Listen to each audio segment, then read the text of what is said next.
বিষয় SNR business লাইফে এসিজিপি তে এমএলএ সুবিধাভোগী তহবিল কি, এর লাভ কি? এসএনআর বিজনেস লাইফে এসিজিপিতে এমএলএ বেনিফিশিয়ারি ফান্ড তৈরি করেছেন। এটি এমন একটি তহবিল যেখানে প্রত্যেক বিধায়ক উপকৃত হবেন। এই তহবিলে বিধায়কদের সামাজিক কাজের জন্য সহায়ক। এই তহবিলের অধীনে প্রত্যেক বিধায়ক তাদের মেয়াদে 45 করোড়ের বেশি আয় করেন। তহবিলের উৎস হলো এসিজিপি কাজের ভিত্তিতে কমিশন। এই কমিশনে এসেছে এসিজিপি সদস্যদের নিবন্ধনের প্রাথমিক কাজ থেকে, যাকে বলা হয় এসিজিপি মেম্বারশিপ কমিশন, এবং আরেকটি অর্জিত মৌলিক যাকে এসিজিপি মেম্বারশিপের আর্নিং কমিশন বলা হয়। এসিজিপি মেম্বারশিপের রেজিস্ট্রেশন কমিশন, এই কমিশনটি এমএলএ সদস্যদের এলাকায় নিবন্ধনের সংখ্যা উপর ভিত্তি করে ফান্ডের প্রতি সদস্যদের থেকে 20% উপার্জন করে।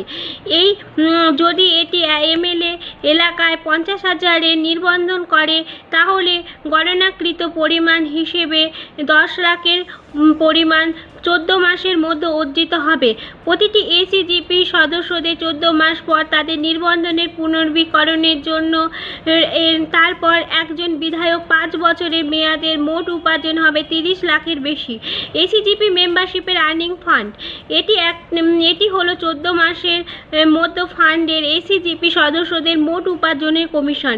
এই কমিশনের ফান্ডগুলি থেকে এসিজিপি সদস্যদের মোট আয়ের 1% এইভাবে গণনার পরিমাণে হবে। যদি একজন এসিজিপি সদস্যদের এসিজিপি প্রকল্পের অধীনে তাদের 14 মাসের মেয়াদের মধ্যে 15 লক্ষ উপার্জন করে, মোট পরিমাণ হবে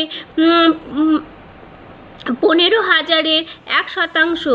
যদি বিধায়ক এলাকায় এসিজিপিতে 50,000 এসিজিপি সদস্য থাকে তাহলে মোট পরিমাণের গণনা করা হবে 45 করোড় রুপি হিসেবে 14 মাসের মধ্যে। এইভাবে 5 বছরে বিধায়কের মেয়াদ হবে 140 করোড় রুপির বেশি। এইভাবে বিপুল পরিমাণে অর্থ তারা সামাজিক উন্নয়নে ব্যবহার করেন। তাই এসিজিপিতে এমএলএ সুবিধাভোগী তহবিল এটি অন্যতম ফান্ড। সাধারণ শর্তাবলী: 1. কমিশনের পরিমাণে লোকেদের পদত্যাগ এবং এসিজিপি সদস্যদের উপর নির্ভর করবেন। 2. তহবিলের পরিমাণে কেউ দাবি করে না, এটি শুধুমাত্র স্থানীয় এমএলএ এলাকার মানুষ উন্নয়নে স্থানীয় বিধায়ক ও ব্যক্তিগত ব্যবহার করবে। 3. এসিজিপি সদস্য মানে চূড়ান্ত নির্বাচিত প্রার্থী যিনি এসিজিপি সদস্যদের আইডি নম্বর পাবেন। 4.